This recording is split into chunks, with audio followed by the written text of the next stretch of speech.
Back by popular demand is another match. Actually, it's the back nine of the match between Nash and me. The front nine was uploaded the other day, and I'll put a link to it in the corner. And if you'd like to see more like this, please be sure to subscribe to the channel. The front nine was interesting. I was an 8 handicap when this was recorded, to Nash's +3, but I beat Nash by 3 straight up on the front. And on the back nine, I want to keep going. Good ball. Nash doesn't like his drive here, but he will get away with it. And I'm going to have to play this one as a 3-shotter, and this one's decent but clips a tree here. Nash, meanwhile, has the distance to go for this par 5 and 2. This one misses the green a hair left, but he'll be fine. And this iron shot begins a terrible trend for me on the back of big, high, wipey fades. That's a decent effort for Nash. And he will make this one for his second birdie of the day. Meanwhile, I'm putting from off the green, on a slick green that runs downhill, but I guess with the recent punch they had done at UBC, that putt just wasn't enough. And on the very first hole of the back, there's going to be a 2-shot swing in Nash's favor. 11 is stroke hole 1, with water on the left and tree trouble on the right, and I'm lucky to get away with that one.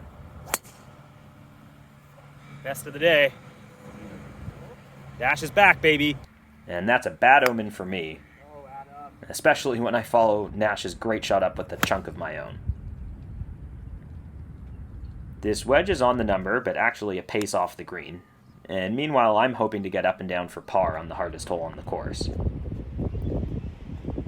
That's a good lag putt from Nash. And he does clean up for par. And meanwhile, I was really sure I saw the line on this one, but it's going to miss just an inch or two high. And another shot going Nash's way. This is typically a very easy hole, but a pretty tough pin placement today.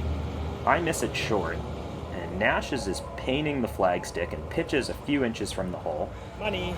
Oh, it's deep. But you'll see where he wound up. I have about a 30-foot lag putt here, and I leave myself another 5 or 6 feet, but do manage to make it.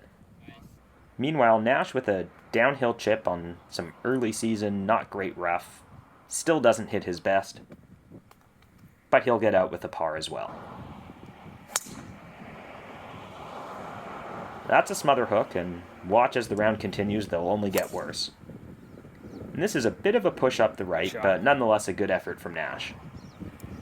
And this next shot, and all of the ones coming up, are all into a 2-club wind, and I can't blame that on hitting 2 inches behind the ball, but it was certainly in my head.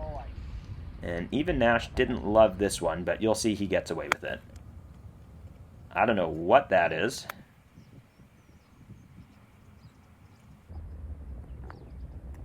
And from about 20 feet, Nash finally cashes in some karma for birdie after missing a few short ones on the front nine. This is the easiest par 5 in Vancouver, but not when you start it like that. That's a bit more like it. I don't know what that was.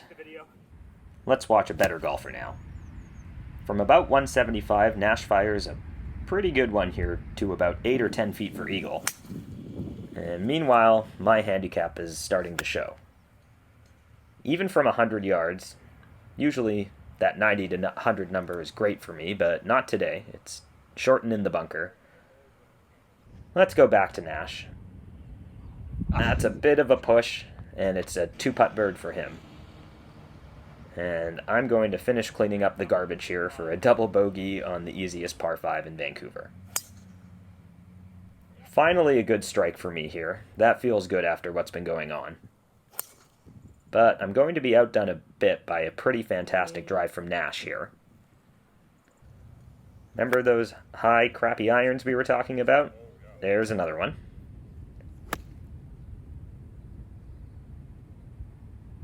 And this one from about 90 is looking pretty good, and Nash will hang out while I try to get up and down for par here. That's not my best. This one almost drops and misses high and a little long, but he'll clean up for par. And my bogey train continues. 16 is probably the signature hole at UBC, and today it's playing a bit shorter than normal with the front pin. My 5 hybrid is just a little short left, and meanwhile Nash chunks this 7-iron a bit.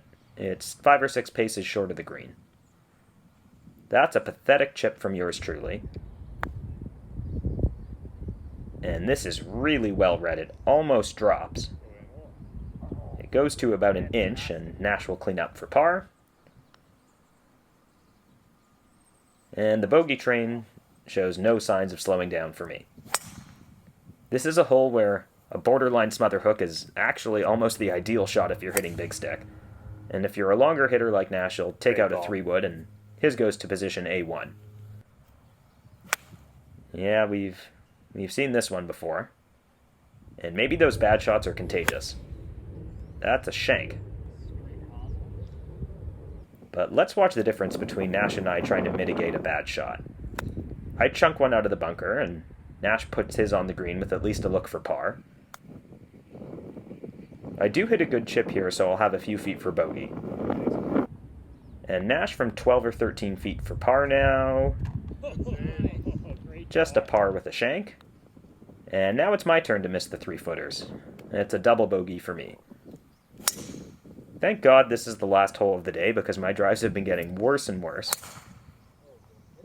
And that's not Nash's best, but he'll get away with it.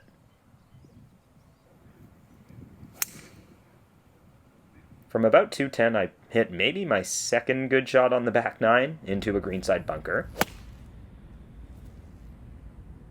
And it's really hard to judge the wind here. I think Nash did grab an extra club, but it's still a pace or 2 short.